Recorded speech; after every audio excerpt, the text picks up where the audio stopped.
I That's remember all that good. sound. That's good. Shoot, that's important. Yes. Hi, so I just wanted to talk about just my experiences as a student in Southern Oregon.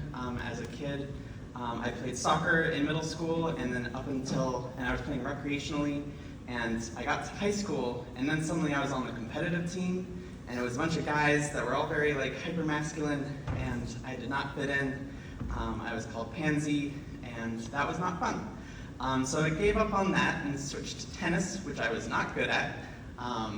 I was the last bottom of the barrel for tennis, and so I also gave up on that. And so I switched to just continued with the things that I did that were extracurricular, like mock trial, speech and debate, orchestra, theater, and then my own studies in terms of just classes and stuff. And I just wanted to say that in terms of just what it's like to be, now I'm a trans, now that I'm not out, but know who I am, because I was Southern Oregon and I didn't know what a trans woman was, or who trans people were, or that even existed, or was possible that you could take HRT and suddenly change your body in very wonderful ways that are precious to me. And yeah, so it's about anything else.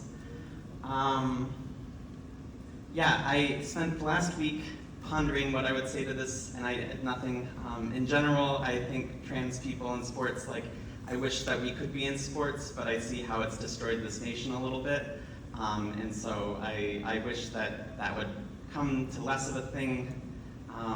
And so I only see that as trans people not participating in sports as much, so that people can go back to focusing on things that are more important, like things that actually get people killed and things that actually hurt people in very strong and drastic ways, such as taking away medication to all the trans people across the entire United States and access to that. Because that's far more important to me than whether I could have played in sports in college or in high school. Okay, thank you. Bye. Thank you.